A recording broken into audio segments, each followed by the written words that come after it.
ওই দিন বেশি দূরে না যেদিন যারা আলেমদের হাতের মধ্যে হাত কড়া লাগায়া, কোমরের মধ্যে রশি লাগায়া, চোরের মতন টাইনা টাইনা জেলখানায় নিয়ে গেছে, ওই দিন বেশি দূরে না এরা জাতির সামনে চিৎকার করে বলবেন, আসলে আলেমরা কোনো অপরাধী না, আলেমরা কোনো দোষী না, আসলে দুর্নীতি আমরাই করছি, আসলে চুরি আমরাই করছি, আসলে টিনের টাকা মাইরা আমরাই খাইছি, আসলে দুর্নীতি আমরাই করেছি, আলেমরা কোনো দুর্নীতি করে নাই। এই দেশে কোনো আলেম দুর্নীতির সঙ্গে জড়িত না, এই দেশে কোনো আলেম অন্যায় করে জেলখানায় যায় নাই, আক্রোশের শিকার হয়ে জেলখানায় গিয়েছেন। ওই দিন বেশি দূরে না যেদিন মানুষের সামনে চিৎকার করে করে বলবে মামুনুল হক নির্দোষ, খালেদ সাইফুল্লাহ আইয়ুবী নির্দোষ, আল্লামা জুনায়েদ আল হাবিব নির্দোষ। এদেরকে আমরা ভারতের কথায় এদেরকে আমরা ক্ষমতা পোক্ত করার জন্যে রশি লাগায়া, হাতের মধ্যে কড়া লাগায়া টাইনা টাইনা নিয়ে গেছি। ওই দিন বেশি দূরে না আপনাদের সামনে চিৎকার করে করে বলবে, ওই দিন বেশি দূরে না সত্য প্রকাশ পাবে। এখনই তো সত্য প্রকাশ পেয়ে গেছে। সত্য সত্য, মিথ্যা মিথ্যা, মিথ্যাকে সত্য দিয়া ঢাকা যায় না, সত্যকে মিথ্যা দিয়া ঢাকা যায় না। এই দেশে যারা আলেম উলামারা মসজিদ মাদ্রাসার খেদমত করলো, আমার নবীর বিরুদ্ধে স্লোগান দেয়, আল্লাহর বিরুদ্ধে স্লোগান দেয়, মসজিদের বিরুদ্ধে যারা কথা বলে, মসজিদের পক্ষে কথা বলবার কারণে আক্রোশের শিকার হইয়া যারা মামলা খাইলো, আক্রোশের শিকার হইয়া যারা জেলখানায় গেল, এখনো মানুষ মনে করে এরা আসলে দোষী না। তার কারণ হলো গত রাত্রে মামুনুল হক সারা পাইব, হাজার হাজার মানুষ জমা হয়ে গেছে, এই কারণে মানুষের কারণে রাতের বেলা ছাড়তে পারে নাই, সকালবেলা ছাড়লো। তোমরা যদি লোক পাও না, টাকা দিয়া লোক জেলখানার গেটে জমা করতে হয়, আমাকে টাকা দিয়ে জমা করতে হয় না। মামুনুল হক যেই জায়গায় যাইব হাজার হাজার মানুষ এমনি জমা হয়ে যাবে, খালেদ সাইফুল্লাহ আইয়ুবী যেই জায়গায় যাবে হাজার হাজার মানুষ এমনি জমা হয়ে যাবে। আল্লাহ নামের কসম কইরা বলি, আমরা টাকা দিয়া মানুষ জড়াও কইরা বয়ান করি না, মানুষ নিজের থেকে এইখানে আইসা দিন শিখতে আসে। আওয়াজ দিয়া জবান খুইলা জোরে কোন কথা ঠিক কিনা? আপনারা দেখছেন নিট ইসলাম। নে অন্যায় অন্যায়, সত্য সত্য, মিথ্যা মিথ্যাই। সত্যের একদিন জয় হবেই, এটি আল্লাহ পাকের ওয়াদা। আমি কোরআনে কারীমের আয়াত আপনাদের সামনে তেলাওয়াত করেছি। আল্লাহ বলেন, ওয়ালা তাহিনু ওয়ালা তাহজানু ওয়া আনতুমুল আ'লাউনা ইন কুনতুম মুমিনিন। তোমরা যদি মুমিন হও, তোমরা যদি ইমানদার হও, তোমরা যদি মুত্তাকি হও, আমি আল্লাহ তোমাদেরকে বিজয় দিবেন। বলেন তো এই ঘোষণাটা কার? বলেন না ভাই, কার? আল্লাহর নাম জোরে বলেন, কার? আল্লাহ পাকের ঘোষণা। জোরে, আল্লাহ পাকের ঘোষণা সত্য না মিথ্যা? মিথ্যা বলার কোনো অবকাশ আছে? জোরে বলেন, ঘোষণা কার? আবার জোরে, ঘোষণা কার? আল্লাহ পাকের ঘোষণা। আল্লাহ বলেন, ওয়াদা আমার, আমি বিজয় দিব, ওয়াদা আমার, আমি তোমাদেরকে সারা পৃথিবীতে তোমাদেরকে আমি শ্রেষ্ঠত্ব দান করব, ওয়াদা আমার, আমি আল্লাহ তোমাদেরকে যা দিব অন্য কাউকে তা দিব না। আজকে সারা পৃথিবীর দিকে তাকালে দেখা যায় গোটা পৃথিবীতে মুসলমানরা মার খাচ্ছে, গোটা পৃথিবীতে মুসলমানরা লাঞ্ছিত, গোটা পৃথিবীতে মুসলমানরা বঞ্চিত, গোটা পৃথিবীতে মুসলমানরা লাঞ্ছনার শিকার। আমরাও বাংলাদেশের দিকে তাকালে দেখা যায় আমাদের বাংলাদেশে ওলামায়ে কেরামের ইজ্জত নিয়ে ছিনিমিনি খেলা। আমরা তাকালে দেখতে পাই ইহুদি, কাফের, খ্রিস্টান, নাস্তিক, মুরতাদেরা বাংলাদেশ থেকে ইসলামকে বিতাড়িত করার চক্রান্ত। আমরাও দেখতে পাই বাংলাদেশ থেকে এই মুসলমানদের হৃদয়ে জায়গা করে নিয়েছে ইসলাম, মুসলমান, মসজিদ, মাদ্রাসা, এগুলিকে তাদের সহ্য হচ্ছে না। এ কারণে তারা ইসলাম থেকে মানুষকে দূরে সরাইবার জন্যে বহু চক্রান্ত করেছে। অতীতেও হয়েছে, বর্তমানও হচ্ছে, ভবিষ্যতেও হবে। কিন্তু এই ধরনের ষড়যন্ত্র টিকবে না, কারণ রব ওয়াদা দিয়েছেন, ওয়ালা তাহিনু ওয়ালা তাহজানু ওয়া আনতুমুল আ'লাউনা ইন কুনতুম মুমিনিন। ইমানদার যদি হও, মুত্তাকি যদি হও, পরহেজগার যদি হও, আমি আল্লাহ তোমাদেরকে বিজয় দিব। আবার জবান খুইলা মোহাব্বতে জোরে বলেন, ওয়াদাকার। সারা পৃথিবীর দিকে তাকালে এখন দেখা যায় রব্বে কারিমের ওয়াদা সত্য, রব বলেন বিজয় আমাদের। কিন্তু রবের ওয়াদা সত্য, গোটা পৃথিবীতে মার খায় আমরা মুসলমান, লাঞ্ছিত, বঞ্চিত, অপমানিত। একমাত্র কারণ আমরা নামে মুসলমান, এখনো কামে মুসলমান হতে পারি নাই। ফজরের সময় মসজিদে মুসল্লি নাই, জুমার সময় মসজিদে মুসল্লির অভাব নাই। পাঞ্জাগানা যিনি নামাজ পড়েন তিনিও আইসা মসজিদে জায়গা পান না। কখন? জুমার নামাজে। পাঞ্জাগানা নামাজি যিনি তিনিও মসজিদে আইসা জায়গা পান না। কখন? মাহে রমজানের প্রথম 2, 4, 5, 1 সপ্তাহ, 15 দিন। জোরে কোন কথা ঠিক না? না না, কথা ঠিক। কিছু হয়েছে নি আপনাকে? না, কিছু হয়েছে আপনাকে? হয় নাই, হয় নাই, হয় নাই, কিছু হয় নাই। আমার আগের ভাই বয়ান করতেছিলেন, একটু আংশিক শুনেছি। এই আংশিক শোনার কারণে গোটা বয়ানটা বুঝতে বড় কষ্ট হয় নাই। বৃষ্টি বন্ধ, বৃষ্টি নাই, রৌদ্রের বড় তাপ, ইস্তেসকার নামাজ সারা বাংলাদেশ, বৃষ্টি নাই। অথচ হাফিজ হুজুর রহমতুল্লাহি আলাইহি 81 সালে তখন প্রেসিডেন্ট হলেন, এরশাদ সরকারের সাথ ইস্তেসকার নামাজের আয়োজন করছে। আরে আমাদের হাতের কামাই করা, এগুলি সব আমাদের। রব বলেন আমার সঙ্গে তোমাদের সম্পর্ক নাই। রব বলেন আমার থেকে তোমরা বহু দূরে, যদি কাছে আসো সম্পর্কটা লাগাইতে পারো। ইস্তেসকার নামাজের জন্য রওনা হবে, আমি আল্লাহ আকাশ থেকে বৃষ্টি দিয়া দিব। একটু জবান খুলে মোহাব্বতে জোরে বলেন, বৃষ্টি দেওয়ার মালিক কে?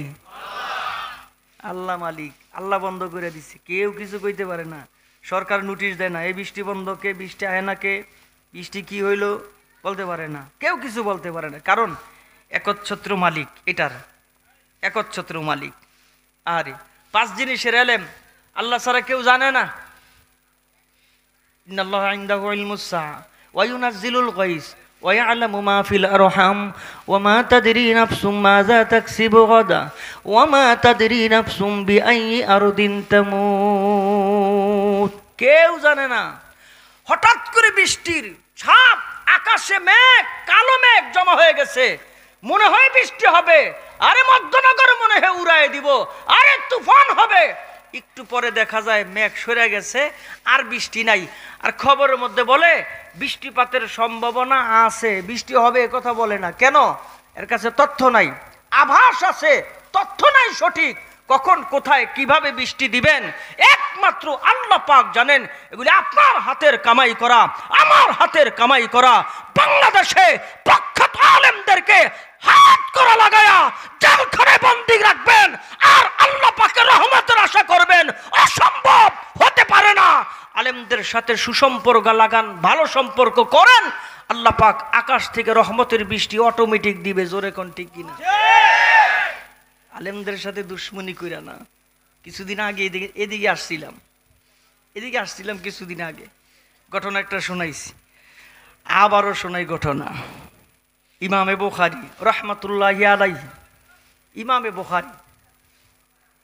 বুখারী শরীফে অসংখ্য অগণিত হাদিস তিনি জমা করছেন, অসংখ্য অগণিত হাদিস। কিতাব প্রায় এখনো বের হয় নাই, বাজারজাত হয় নাই। কিতাবটা বাজারজাত হবে, তিনি সফরে বের হইছেন, স্টিমারের সফরে। ইমামে বুখারী স্টিমারের সফরে বের হইছেন। তো তিনি ছিলেন ধনাঢ্য পরিবারের সন্তান, প্রভাবশালী পরিবারের সন্তান। মা ইমামে বুখারীকে একটা টাকার থলি দিছে হাতে। সফরে যাইবা তো খরচ করা লাগবে, টাকার থলি দিছে হাতে। এই টাকার থলি হাতের মধ্যে নিয়ে তিনি সফরে রওনা হয়েছেন, স্টিমারের সফরে। রাত্র গভীর, চতুর্দিকে তাকায় দেখে সব মানুষ ঘুমায় গেছে। মনে মনে চিন্তা করে, কত টাকা মা দিল এটা তো আমি গণি নাই, কত টাকা আমি পাইলাম, মা সময়ের অভাবে গয়না দিতে পারে নাই, আর আমিও সময়ের অভাবে নিজেও গণতে পারি নাই। মনে মনে চিন্তা করে, চতুর্দিকে মানুষ তো ঘুমায় গেছে সব স্টিমারে। একটা কর্নারে যায়া থলিটা বের করছে, টাকাগুলি গণবে, কত টাকা মা দিল আর নিজে কত টাকা পাইলাম। এই উদ্দেশ্যে ওই স্টিমারের কর্নারে গিয়া ওই থলি থেকে টাকাগুলি বের করছে, গণবে উদ্দেশ্য। ঘটনাক্রমে ওই স্টিমারের মধ্যে একজন ছিলেন চোর। ওই চোরের নজর পড়ছে ইমাম বুখারীর ব্যাগের দিকে। তাকায় দেখে সর্বনাশ, হুজুর এত টাকা কই পাইল? ঘটনা কি? হুজুরা নতুন জামা পরলে, সুন্দর সুন্দর জামা পরলে এগো শরীর জ্বলে, হুজুরা গাড়ি দিয়া চললে এগো শরীর জ্বলে, কেমন জানি লাগে। আরে হুজুরা গাড়ি দিয়া চলবো কে? হুজুরে পরব সিরা পাঞ্জাবি 70টা তালি, হুজুরের ঘর থাকবো না খাইয়া, হুজুরে মরে যাবো খালি আমাদের কাছে তাকাইবো। হুজুররা এটা সে কিছু করতে পারবো না। হুজুররা রাজনীতি করে কে? আরে হুজুররা ইলেকশন করে কে? হুজুররা এগুলি করে কে? এক সিডির মানুষের গাত্র দেওয়া হয়, এক সিডির মানুষের শরীর জ্বালা পোড়া করে। একটু জবান খুলে জোরে কন্ত মধ্যনগের মানুষ, এমন মানুষ জোরে বলেন আছে না নাই? আছে আছে। হুজুর গো ভালো এরা দেখতে চায় না, ভালো দেখতে পারে না। আরে মসজিদের মুয়াজ্জিন অল্প টাকা বেতন পায়, মসজিদের ইমাম অল্প টাকা বেতন পায়। জোহরের নামাজের পরে খানা দানা খাইয়া পান একটা মুখে দিয়া আঙ্গুলের মাথার মধ্যে একটু চুন নিয়া পানটা যখন চাবায় চাবায় রাস্তা দিয়া হাঁটে, টুপিটাও ইস্তারি দেওয়া, জামাটাও গায়ের ইস্তারি করা, আর পানটা খাইয়া যখন ঠোঁটগুলি লাল হইয়া হাতের মধ্যে চুন নিয়া যখন মাঝে মধ্যে দেয়, আর মানুষ তাকায় তাকায় দেখে, মনে হয় পৃথিবীর সর্বশ্রেষ্ঠ সুখী মানুষ মনে হয় এই হুজুরে, দেখলে বোঝা যায়। আর আরেক বেটা কোটি কোটি টাকার মালিক, রাতের বেলা ঘুম আসে না, কোটি কোটি টাকার মালিক, গাড়ি দামি আছে, বাড়ি আছে, সব কিছু আছে, কিন্তু টেনশনে ঘুম হয় না। এত টেনশন, আরে ওষুধ খাইয়াও ঘুমাইতে পারে না। একটু জবান খুলে জোরে বলেন, সুখ দেওয়ার মালিককে? বলেন না আরো জোরে, সুখ দেওয়ার মালিককে? হুজুর অল্প টাকা বেতন পায় কিন্তু মনে হয় সুখী মানুষ, আর কোটি কোটি টাকার মালিক, চেহারার মধ্যে ভাঁজ পড়ে গেছে, এরপরে কত টেনশনে থাকে। এজন্যে ওদিকে না, ইমামে বুখারী রহমাতুল্লাহি আলাইহি ওই স্টিমারের কর্নারে যাইয়া ওই টাকাগুলি থলির থেকে ফালাইছে, টাকাগুলি গনার জন্যে। হঠাৎ করে চোর তাকায় দেখে ব্যাগটা সবুজ, ব্যাগটা কাপড়ের, কতগুলি টাকা। হঠাৎ করে খাতা কলম হাতের মধ্যে নিস, খাতা কলম হাতে নিয়া উনিদিকে তাকায় তাকায়া বুঝার জন্য বলি লিখতেছে, 1000 টাকা নোট এতগুলি, 500 টাকা নোট এতগুলি, 200 টাকা নোট এত, 100 টাকা নোট এত, স্বর্ণ মুদ্রা এত, রৌপ্য মুদ্রা এত, যোগফল এত, সব পাই টু পাই লেখা খাতাটারে বন্ধ কইরা সবাই ঘুমায়, তিনিও ঘুমের ভান ধরছে। হঠাৎ করে গভীর রাতে উঠা এই চোর জোরে চিৎকার দিস, কে কোথায় আসো? বলে কি? আমার তো টাকা চুরি হয়ে গেছে। কত টাকা চুরি হয়েছে? এত টাকা, এত টাকা চুরি হয়েছে। টেনশন করো না। কেন? যদি কেউ তোমার টাকা চুরি করে থাকে তাহলে স্টিমারের মধ্যে আস, টেনশন করো না, আমরা আসি, আমরা তল্লাশি দিব, আমরা তালাশ করব। কিছু মানুষ জমা হয়েছে তল্লাশি করার জন্যে, এখন তালাশ করতেছে, এক একজন করে তল্লাশি করে নাই, আরেকজন তল্লাশি করে নাই। সব তল্লাশির পরে সর্বশেষে ওই হুজুরের কাছে গেছে। হুজুরকে? ইমামে বুখারী রহমাতুল্লাহি আলাইহি। ওনার কাছে যাওয়ার পরে কিছু মানুষ তো পিছনে জমা হয়েছে, এরা বলতেছে, ভাই হুজুর মানুষ, মাথায় টুপি আছে, থোতায় দাড়ি আছে, গায়ে সুন্দর লম্বা রসুলের সুন্নতি জামা আছে, ওনারে চেক টেক করো না। কেন? আলেমদের প্রতি এমনি মানুষের একটু সিম্পিটি থাকে, এমনি মানুষের একটু ভালোবাসা দরদ থাকে, ওনারে চেক করো না। বলে কেন? সবারে চেক করলাম, ওনারে চেক করবো না কেন? দেখো হুজুর মানুষ, চেক না করলেই মনে হয় ভালো হয়। এবার অরিজিনাল চোর ডাক দেয়া বলে, ওনারই তো সন্দেহ আমার বেশি হয়, তাই না? কি বলে? হ্যাঁ। ইমামে বুখারী দাঁড়ায় গেছে, পরিবেশ তৈরি করে দিছে চেক করার জন্যে, দাঁড়ায় গেছে। দাঁড়ায় চেক করে দেখে ইমাম বুখারীর কাছে টাকা নাই। ব্যাগ চেক করে দেখে টাকা নাই। কিরে, টাকা তো পাইলাম না। আবার চেক করেন। কেন? ওনারে সন্দেহ বেশি হয়। তো সন্দেহ বেশি হয়, চেক আবার করবা। ইমাম বুখারী দাঁড়ায় গেছে, দাঁড়ায় চেক করার পরিবেশ তৈরি করেছে। চেক করে দেখে নাই, ব্যাগের ভিতরে চেক করে দেখে নাই। এবার কয় আরেকবার। 3 বার যখন বলছে, মানুষ মানুষ ধৈর্যের একটা সীমা আছে। এই দেশে চোর বাটপার, এরপরে ধর্ষক যারা, দুর্নীতিবাজ যারা, তারা বুক ফুলায় হাঁটে। আর মসজিদের ইমাম সাহেবকে ডিস্টার্ব করার জন্য প্রশাসন খোঁজে 1 দিন 2 দিন 3 দিন। মানুষ তাকায় দেখে, যার পিছনে নামাজ পড়ি এই মানুষটাকে প্রশাসন হয়রানি করে কে 1 দিন, এই মানুষটাকে প্রশাসন ডিস্টার্ব করে কে 2 দিন, এই মানুষটাকে প্রশাসন ডিস্টার্ব করে কে 3 দিন। এরপরে কিন্তু মানুষের আর বুঝার বাকি থাকে না। মানুষ যখন সচেতন হয়ে যাবে তখন কিন্তু এই সমস্ত ষড়যন্ত্র কাজ হবে না। দুইবার চেক করার পরে যখন আবার বলে যে ওনাকে আমার সন্দেহ হয়, যারা আসছে চেক করার জন্য, সহযোগিতা করার জন্য বড় বড় চোখ তুলে তাকাইতেছে, খবরদার আরেকবার যদি হুজুরের গায়ে হাত দেস, আরেকবার যদি হুজুরে চেক করো, সবাইরে চেক করলি একবার, হুজুরে চেক করলি দুইবার, এখন তোমাদের সন্দেহ আরো বেশি হয়, খবরদার হুজুরের গায়ে হাত দিতে পারবা না, খবরদার হুজুরকে চেক করতে পারবা না। এই কথা বলার পরে চইলা গেছে। চোরের মাথা নষ্ট, কিরে সবই তো দেখলাম, ব্যাগও লেখলাম, টাকাও লেখলাম, পরিমাণও লেখলাম, সবই তো ঠিক আছে, টাকা গেল কই?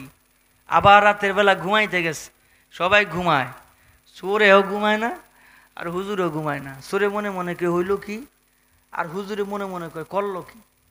এই চিন্তা ভাবনা করতে করতে গভীর রাতে ওই চোর আবার ঘুম থেকে উঠা হুজুরের পাশে আসছে, মাথার মধ্যে হাত দিতেছে, মাথার মধ্যে হাত দিয়া হুজুরে জিজ্ঞাসা করে কি? হুজুর কই কি? চোরে কয় টেয়া কো? হুজুর কয় টেয়া কার? চোরে কয় টেয়া আপনার। হুজুরে কয় তুই চিৎকার দিলি কে? হুজুর ডাক দিয়া কয়, চোরে ডাক দিয়া কয়, হুজুর কি হয়েছে এটা আপনি জানেন, আমি জানি, আর আরেকজন জানে, এটা জোরে বলা লাগবে এই নামটা। আরেকজন যিনি জানেন, আরেকজন যিনি জানেন, জবান খুলে একসাথে সবাই বলেন তিনি কে? হুজুর ডাক দিয়া কয়, বেড়া তুই যখন চিৎকার দিছস, আমি টাকাগুলি পুটলা বাইন্দা পানির মধ্যে ফালাই দিছি। এত টাকা পানিতে ফালাইছেন, ঘটনা কি? আমি একটা কিতাব লিখতেছি, ওই কিতাবের নাম বুখারী শরীফ। একটা হাদিসও মন গড়া জমা করি নাই, আমার নবীর ইশারা পাইছি আর জমা করছি। একটা হাদিসও নবীর ইশারা ছাড়া জমা করি নাই। এই অবস্থায় আজকে যদি আমি আমার টাকাগুলি আমার কাছে রাখতাম, মানুষ যদি চেক করে আমার কাছে আমার টাকাগুলি পাইতো, মানুষ চর্ম চোখে যা দেখে এটাই বিশ্বাস করে, মানুষ মনে মনে বলতো এটা চোর। কিছুদিন পরে আমার কিতাবটা বের হইলে বলতো চোরের কিতাব। মানুষকে বিশ্বাস করা আমার পক্ষে সম্ভব ছিল না। এই কারণে আমার কিতাবের সম্মান রক্ষা করার জন্যে আমি টাকাগুলি পানির মধ্যে নিক্ষেপ করে দিছি, মানুষ যেন কোনো কথা না বলতে পারে। এবার চোর পায়ের মধ্যে ধইরা জোরে জোরে চিৎকার দেন, আমারে মাফ করে দেন। বলে কেন? আমি ভুল করেছি। এমন জোরে চিৎকার, ওই চিৎকারের কারণে স্টিমারের মধ্যে যেই সমস্ত মানুষগুলি ছিল আবার সবার ঘুম ভাঙিয়া গেছেন। ঘুম থেকে উইঠা দেখে যেই মানুষটার সঙ্গে একজন আলেমকে দুইবার চেক করেছি, ওই আলেমকে সন্দেহের কারণে চোর সাব্যস্ত করার কারণে দুইবার চেক করেছি। ওই মানুষটা এখন আলেমের পা ধরে জোরে জোরে কান্দে। আবার সবার ঘুম ভাঙিয়া গেলেন, দৌড়ায় গেলেন কাছে, জিজ্ঞেস করেন ভাই তুমি তো আমাদেরকে নিয়ে তাকে চোর সাব্যস্ত করার জন্যে তার ব্যাগ চেক করলাম, শরীর চেক করলাম, এখন তুমি তার পা ধরে জোরে জোরে কাঁদতেছো কেন? এবার চোর ডাক দিয়ে কয় ভাই মূল ঘটনাটা এই জায়গায় না। বলে মূল ঘটনা কোথায়? আসলে টাকার মালিক আমি না, টাকার মালিক হইল হুজুর। হুজুর যখন টাকাগুলি গনতেছে আমি বহু দূরে খাতা কলম নিয়া সব বিবরণগুলি লেখা যোগফল দিয়া জোরে চিৎকার দিয়েছি হুজুরের টাকা আত্মসাৎ করার জন্যে।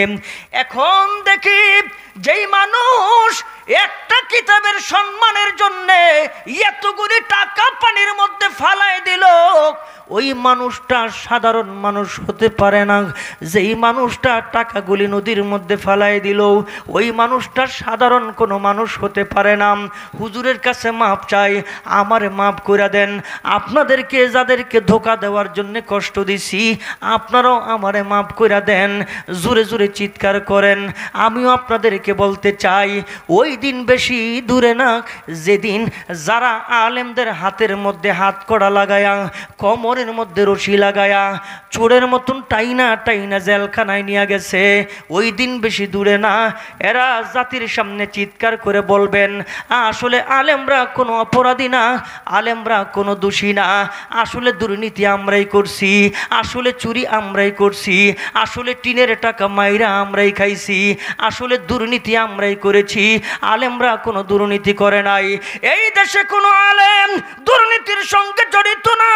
এই দেশে কোনো আলেম অন্যায় করে জেলখানায় যায় নাই, আক্রোশের শিকার হয়ে জেলখানায় গিয়েছেন। ওই দিন বেশি দূরে না যেদিন মানুষের সামনে চিৎকার করে করে বলবে মামুনুল হক নির্দোষ, খালেদ সাইফুল্লাহ আইয়ুবী নির্দোষ, আল্লামা জুনায়েদ আল হাবিব নির্দোষ। এদেরকে আমরা ভারতের কথায় এদেরকে আমরা ক্ষমতাভুক্ত করার জন্যে রশি লাগায়া হাতের মধ্যে কড়া লাগায়া টাইনা টাইনা নিয়ে গেছি। ওই দিন বেশি দূরে না আপনাদের সামনে চিৎকার করে করে বলবে, ওই দিন বেশি দূরে না সত্য প্রকাশ পাবে। এখনই তো সত্য প্রকাশ পেয়ে গেছে। সত্য সত্য, মিথ্যা মিথ্যা। মিথ্যাকে সত্য দিয়া ঢাকা যায় না, সত্যকে মিথ্যা দিয়া ঢাকা যায় না। এই দেশে যারা আলেম উলামারা মসজিদ মাদ্রাসার খেদমত করলো, আমার নবীর বিরুদ্ধে স্লোগান দেয়, আল্লাহর বিরুদ্ধে স্লোগান দেয়, মসজিদের বিরুদ্ধে যারা কথা বলে, মসজিদের পক্ষে কথা বলবার কারণে আক্রোশের শিকার হইয়া যারা মামলা খাইলো, আক্রোশের শিকার হইয়া যারা জেলখানায় গেল, এখনো মানুষ মনে করে এরা আসলে দোষী না।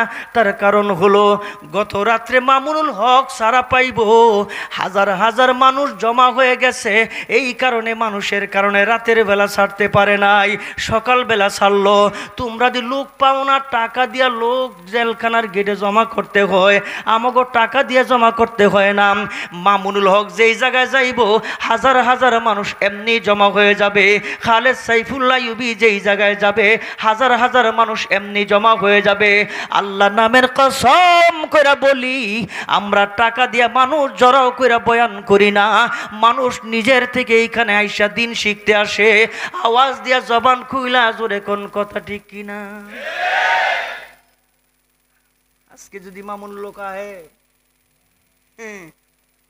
আজকে যদি এই চরের এলাকায় মামুনুল লোক আয়, কি কর মানুষ হইবনি? হইতো না? আইব আইব আইব, সময় আসবে ইনশাল্লাহ। কয় না? জবান খুলে জোরে কোন ইনশাল্লাহ।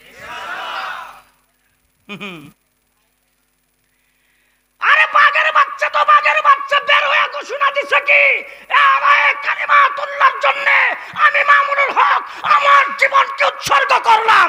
এটার নাম কয় বাঘের বাচ্চা। জবান খুলে জোরে কোন ঠিক? সারা ভাইয়া ঘরে বয়ে রয়েছে। এক সপ্তাহ পরে আমরা তো মনে করছি যে অসুস্থ, মনে হয় মিনিমাম 3 মাস তো হাসপাতালে থাকাই লাগবো। বের হওয়ার পরে মনে হয় জুয়ানি আরো বাইরে যাবে। কি কোন আপনারা? এত শর্ত দিছে, এই করছে এই করছে, খবরদার এই সেই। আলেমদেরকে ভয় দেখায় দাবায় রাখা যাবে? জোরে যাবে? আর আমার রব কি বলেন? আমার রব কয় আমি তোমাদেরকে বিজয় দিব। আরে তাকায় দেখেন না, আমার নবী কান্ত শরীর নিয়া গাছের মধ্যে হেলান দিলেন। ইহুদি যায় তাকায় তাকায় বলে মুহাম্মদকে হত্যা করার বিরাট বড় সুযোগ যায়। কে বলেছে নবী হত্যা করা যায় না? কে বলেছে মুহাম্মদকে হত্যা করা যায় না? তাকায় দেখে আমার রসুলের তরবারি, ব্যবহারের তরবারিটা গাছের মধ্যে ঝুলানো, পিছন দিক দিয়ে আইছে। আইয়া ইহুদি তরবারিটা হাতের মধ্যে নিছে, নবীর সামনে দাঁড়াইছে, খাত থেকে তরবারিটা খুলছে। একটু আওয়াজ হয়েছে তো নবীর ঘুম ভেঙে গেছে। নবীর ঘুম ভাঙার সাথে সাথে ডাক দিয়া কয়, ইয়া মুহাম্মদ মাইয়ামনাউকা, ও মুহাম্মদ তোমারে আমার হাত থেকে কে বাঁচাইব? ইহুদি জিজ্ঞেস করে। আমার হাতে তরবারি, আমার হাতে শক্তি আছে, আমি পালোয়ান। ও মুহাম্মদ তুমি নিরস্ত্র, আমার কাছে অস্ত্র আছে, তোমার ব্যবহারের অস্ত্র। ইয়া মুহাম্মদ মাইয়ামনাউকা, তুমি বলো আমার হাত থেকে তোমারে কে বাঁচাবে? রসুল একটা শব্দ ব্যবহার করছেন। এই কথাটা আপনাদের জীবনের সর্বোচ্চ শক্তি দিয়ে বলতে হবে। জোরে বলেন, আমাদেরকে বাঁচাইবার মালিক কে? আরো কি আওয়াজ আছে? এই কথাটা একটু জীবনের সর্বোচ্চ শক্তি দিয়ে এখন, আমাদেরকে বাঁচাইব কে? রসুল এই কথাই কইছে। আমেরিকা নাই, লন্ডন নাই, জাপান নাই, আমেরিকা নাই, কিচ্ছু নাই, একজন আছে, তিনি বাঁচাইব। তাই নাকি? এই কথা বলার সাথে সাথে এই ইহুদির শরীরে কম্পন সৃষ্টি হয়ে গেছে, কাঁপতে কাঁপতে হাত থেকে তরবারি পড়ে গেছে। রসুল তার ব্যবহারের তরবারিটা হাতের মধ্যে নিয়ে, ও কাফের, ও মুশরিক, ও বেঈমান, আমার আল্লাহ আমার হাত তোমার হাত থেকে আমারে বাঁচাইছি, এবার তুমি কও আমার হাত থেকে তোমারে কে বাঁচাই? ও কি কইব? কাঁপতেছে আর চোখের পানিগুলো ছেড়ে দিছে। দেখা কয়, মোহাম্মদ লাত আর উজ্জা নামের কসম কইরা কই আমি ভয়ে কাঁপতেছি না। লাত আর উজ্জা নামের কসম কইরা কই আমার চোখের পানি এটা ভয়ের পানি না। লাত আর উজ্জা নামের কসম করে বলি, আমার হাতের মধ্যে যখন তরবারি পূর্ণ শক্তি আমার হাতের মধ্যে, আমি যখন তোমাকে জিজ্ঞেস করেছি আমার হাত থেকে তোমাকে কে বাঁচাবে, ও মোহাম্মদ তুমি যখন আল্লাহ শব্দটা ব্যবহার করেছো, ওই আল্লাহ নামে এত পাওয়ার, ওই আল্লাহ নামে এত ওজন, ওই আল্লাহ নামে এত জাদু, এটা আমি আগে জানতাম না। আমার শরীর নিস্তব্ধ হয়ে গেছে, আমার হাতে কম্পন সৃষ্টি হয়ে গেছে, আমার গোটা শরীর কম্পন সৃষ্টি হয়ে গেছে, আমার হাত থেকে তরবারি পড়ে গেছে। ও মোহাম্মদ আমি জানি না, এই যে আল্লাহ নামের শব্দ শোনার সাথে সাথে আমার শরীরে কম্পন সৃষ্টি হয়ে গেল, আমার শরীর দুর্বল হয়ে গেল, আমার হাত থেকে তরবারি পড়ে গেল। ও মোহাম্মদ আমার জানা নাই ওই আল্লাহ না জানি কত বড়, ওই আল্লাহ রসুল না জানি কত বড়, ওই আল্লাহ না জানি কত বড় পাওয়ারফুল, ওই আল্লাহ না জানি কত বড় শক্তিশালী। ও মোহাম্মদ আমি ভয়ে কাঁপি না, যে আল্লাহ নামের ওজন এত বেশি, যে আল্লাহ নামের পাওয়ার এত বেশি, একটা সেকেন্ড দেরি করতে চাই না, আমার এক কালিমা পড়ায় মুসলমান বানায় দাও। সারা পৃথিবী গোলাম, সারা পৃথিবী গোলাম, সারা পৃথিবী গোলাম। কে আমাকে টুকরা করে রাখলো? কে আমাদেরকে টুকরা টুকরা করে রাখলো? এই দল এই দলের লগে মিলতে পারবে না, ওর সাথে দেখা করতে পারবে না, ওর সাথে কথা বলতে পারবে না, ওর একটা দল আর আরেকটা দল। কে শিখাইলো আমাদের?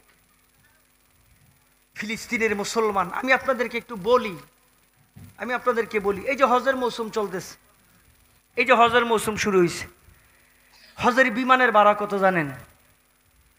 হজে যে যারা যাইতেছে এই বছর হজের বিমানের ভাড়া কত জানেন? হজের বিমানের ভাড়া হলো 1,90,000 টাকা। বিমানের ভাড়া শুধু আপ ডাউন, যাবেন আর আইবেন, আপ ডাউন হলো টিকেট, টিকেট বিমানের টিকিট ভাড়া হচ্ছে 1,90,000 টাকা। উমরা যাবেন, উমরায় এই বিমানটাই, এই বিমানের টিকেটের ভাড়া হলো শুধু 90,000 টাকা, 80,000 টাকা। ভিজিট বিষয় যাবেন সৌদিতে, এই টিকেটের ভাড়ায় আপ ডাউন 60,000 টাকা। সৌদিতে ঘুরতে গেলেন, আপনার বিমানের ভাড়া 60,000। সৌদিতে ইবাদতের জন্য যাইবেন, সেখানে বিমানের ভাড়া 80 থেকে 90,000। সৌদিতে আপনি ফরজ হজ আদায় করতে যাবেন, সে জায়গায় বিমানের ভাড়া 1,90,000 টাকা। ইসলাম কোথায়? বুঝেন বুঝেন। আজকে ওআইসির সদস্য মুসলিম রাষ্ট্রগুলি যদি একটা কাতারে দাঁড়ায় কইতো, এই তেল দি মুনা তোরে, এই বড় কথা কস, ফিলিস্তিনের মুসলমানদের উপর আক্রমণ করস, আমার দেশের থেকে তেল দি মুনা তোরে, ঘোষণা আসো, 1 ঘন্টার মধ্যে সব হামলা বন্ধ হয়ে যাবে। জোরে কন, কি ঘটনা কি? ও হে হুজুরে তো ধরছে, আমারও তো ধরে নাই। ও এর লগে এটা করছে, তো আমারও তো কিছু করে নাই। পরিষ্কার ভাষায় বলি, আপনারা যে যা করেন করেন ভাই, আমাদের কোনো আপত্তি নাই, এই ব্যাপারে আমাদের কোনো কথাই নাই, এই ব্যাপারে আমাদের কোনো আপত্তিও নাই, কোনো কথা নেই। যে যা কিচ্ছু করেন করেন। ইসলাম নিয়ে ছিনিমিনি খেলেন না, দিন নিয়ে ছিনিমিনি খেলেন না, ধর্ম নিয়ে ছিনিমিনি খেলেন না, রসুল নিয়ে আল্লাহ নিয়ে ছিনিমিনি খেলেন না। তার কারণ এদেশের মানুষ তাদের জীবন দিয়েও আল্লাহ রসুলকে বেশি মহাব্বত করে, এদেশের মানুষ তাদের জীবনের চাইতে বেশি ইসলামকে মহাব্বত করে। ইসলামে আঘাত আসবে, দিনে আঘাত আসবে, ধর্মে আঘাত আসবে, মসজিদে আঘাত আসবে, আমার রসুলের ইজ্জত নিয়ে টানাটানি করবে। এই দেশের জনগণ বসে থাকতে পারে না। তার কারণ আমি গরিব হইতে পারি, তার কারণ আমার ঘরে খাবার থাকতে পারে, নাও থাকতে পারে, আমি আমার কলিজা দিয়া আমার নবীকে মহব্বত করি। কোন কুলাঙ্গার, কোন নাস্তিক, কোন মুরতাদ আমার নবীর ইজ্জতে আঘাত করলে আমাদের কলিজায় আঘাত লাগে। কথা কোন ঠিক কিনা? কথাই জায়গায় পরিষ্কার। এজন্য রব বলেন, ওয়ালা তাহিনু ওয়ালা তাহজানু ওয়া আনতুমুল আ'লাউনা ইন কুনতুম মুমিনিন। তোমরা যদি ঈমানদার হও, তোমরা যদি মুত্তাকি হও, তোমরা যদি পরহেজগার হও, আমি আল্লাহ তোমাদেরকে বিজয় দিব। আবারও জবান খুইলা মহাব্বতে জোরে কোন তো, এই ঘোষণা কার? আল্লাহর ঘোষণা যে সত্য। শুধু টাচ দেই, টাচ, শুধু টাচ দেই, একটু টাচ দেই।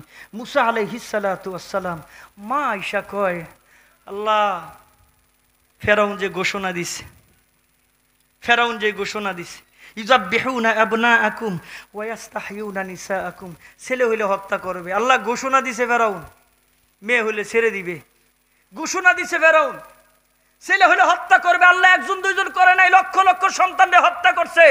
আমার মন কয় আমার পেটে যেটা আছে এটা তোমার পয়গাম্বর হবে, একজনও জবান বন্ধ রাখবেন না। সুবহানাল্লাহ কোন রব কয় মুসার মা কয় কি ওয়াদা আমি দিতেছি। জোরে কোন ওয়াদা কার? মুসার মার ওয়াদা আর আমাগো ওয়াদা একই তো জিনিস, ওই আল্লাহ হইতো। মুসার মা কয় কি টেনশন করিস না। কয় কে? এটারে শুধু আমি বাঁচাবো না, লালন পালন যা কিছু আছে সব আমি আল্লাহ করব, তোমার কোলের মধ্যে আমি আল্লাহ ফেরত দিব। ও মুসার মা কি ছাইরা দে। কোথায়? পানিতে। বাক্স বানা, ভিতরে ঢুকা, ছেড়ে দে। আরে কোলের শিশু কেমনে বাক্সে ভরে, কেমনে পানিতে ফেলায়? হুকুম তো রবে, ফালা। একবার ধরে একবার ছাড়ে। আল্লাহ কি এমন করস কে? আল্লাহ ঘোষণা তো তোমার, ওয়াদা তো তোমার, সন্তানটা তো আমার মায়া লাগে। আল্লাহ তাই বাতাস রে হুকুম দে, বাতাস ঢেউ দে। ঢেউ দিছি, দিতে দিতে ফেরাউনের গাটলায়। যেই ফেরাউন মুসারে মারার জন্য তরবারি নিয়ে রেডি, হাজার হাজার মানুষ মারছে। আসিয়া বান্ধবীদের কিনে গোসল করে, এত সুন্দর সন্তান খুইলা দেখে মনে হয় চাঁদের টুকরা, ভিতরে দৌড়াই নিয়ে গেছে স্বামীর কাছে। স্বামী কই কি সন্তানাদি নাই, মায়া লাগবো দেখলে, দেখেন না একটু অর্ডার দেন। কই ছেলে নামে, ছেলে নামে, পুরুষ নয় ছেলে। কথা শুনবো না, জল্লাদ ডাক দে, 2 টুকরা করে আমি আমার তৃপ্তি মিটাই দেই। ফেরাউন ডাক দিয়ে কই তুমি আসলে নমরুদ, দিলে মায়া নাই, দিলে দয়া নাই, একটু তাকায় দেখো না, এমন চাঁদের টুকরা সন্তান, তাকায় দেখো না। কই একটু কাছে নিয়ে আনছে, মুসারে খুইলা দিছে। রব ডাক দিয়ে কয় ও মুসা, কয় কি একটু হাসস না, একটু হাসি দে। পয়গম্বর একটু হাসি দিছে, দয়া মায়া মহান আল্লাহ ফেরাউনের কলিজায় ঢুকাইয়া দিছে। বিবি এত সুন্দর সন্তান পাইলি কই? কইছি না মায়া লাগবো, ঠিক আছে লালন পালন কর। ঘোষণা দিছে। কি ঘোষণা? দুধওয়ালি মহিলা লাগবো বাচ্চা বাঁচাইতে। আসুনি কেউ, তাড়াতাড়ি আসো। যেই মহিলার দুধ আমার সন্তান পান করবে পুরস্কার দিব, অনেক সুযোগ সুবিধা দিব। ঘটনা বলার উদ্দেশ্য আমার না, শুধু বলতে চাই ওয়াদা আল্লাহর। রব বলেন ওয়ালা তাকিনু ওয়ালা তাহজানু ওয়া আনতুমুল আ'লাউনা ইন কুনতুম মুমিনিন। अंतुमुल आलौना कुरान में तुम्हारा शानो है, गम नहीं परवाह नहीं जब कुव्वत ईमान है, गम नहीं परवाह नहीं जब कुव्वत ईमान है। एक दिन मरना है फिर जब लड़के क्यों मरते नहीं, नौजवान क्यों शहादत का मजा लेते नहीं, नौजवान क्यों शहादत का मजा लेते नहीं। কোন মালিক, কোন রব শুনেন? মুসা নবীর বোন তদারকি করছে, মার কাছে গিয়া কয় মা জাগা মতন গেছে ভাই হত্যা। মুসা নবীর মা মুস্কি মুস্কি আসে, ও মা এমন তো দেখি নাই, নিজের আপন মার সন্তান বিপদে মুস্কি মুস্কি আসো কেন?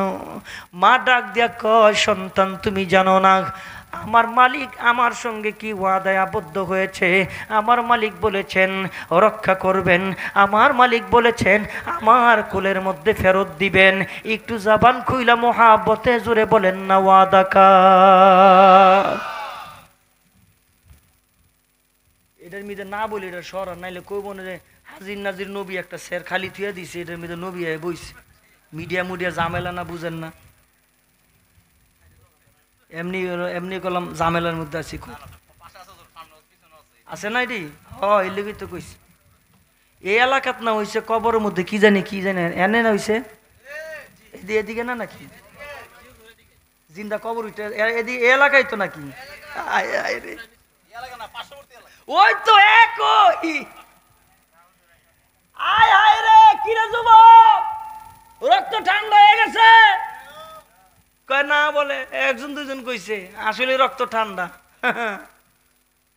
রক্ত ঠান্ডা হইলে হইতো না রে ভাই কত কিছু দেখবেন কিয়ামতের আগে কত কিছু দেখবেন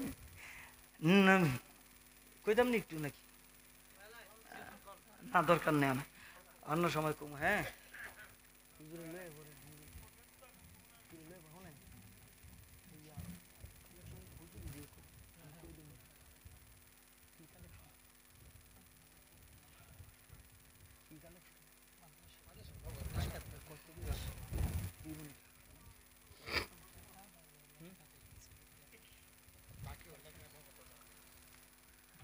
আল্লাহ কবুল করুক জোরে কোন আমিন ও ভাই মোহাব্বত একটু কন্যা জোরে আমিন মেশকাত পর্যন্ত মাদ্রাসা মহিলা মাদ্রাসা মেশকাত পর্যন্ত আল্লাহু আকবার পুরুষ মাদ্রাসা পঞ্চম শ্রেণী পর্যন্ত মহিলা মাদ্রাসা মেশকাত পর্যন্ত আল্লাহু আকবার ও ভাই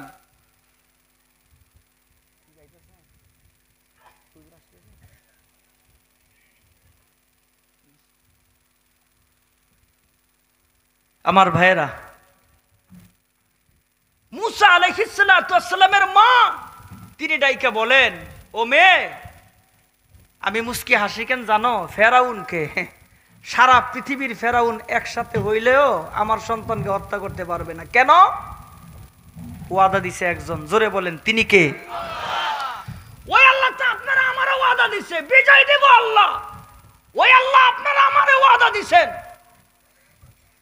কিন্তু আমরা সেই মুসলমান হতে পারি নাই যদি হতে পারতাম যদি হতে পারি তাহলে বিজয় আমাদেরই হবে কোনো কাফের কোনো বেঈমান কোনো মুশরিক কোনো নাস্তিক মুসলমানদের উপরে বিজয় লাভ করতে পারে না মুসলমানদেরকে আঙ্গুল ঘুরাইতে পারে না তার কারণ আমাদের আমলের কারণে আমাদের আজকে এই অবস্থা জোরে এখন ঠিক কিনা আমলের পরিবর্তন করতে হবে রবের সাথে সম্পর্ক লাগাইতে হবে মুসা আলাইহিস সালামের মা বলেন ও মেয়ে আমার রবের সাথে আমার কি ওয়াদা হইছে এটা তুমি জানো না আমি জানি আমার রব জানে সারা পৃথিবীর ফেরাউন একসাথে হলেও আমার সন্তানকে হত্যা করতে পারবে না তার কারণ আমার সন্তানের নিরাপত্তা আমার সন্তানের সব কিছুর জিম্মাদারি একমাত্র আল্লাহ নিয়েছেন এই জন্য আমার সন্তানকে হত্যা করার ক্ষমতা ফেরাউনের নাই জবান খুইলা মোহাব্বতে জোরে বলেন সুবহানাল্লাহ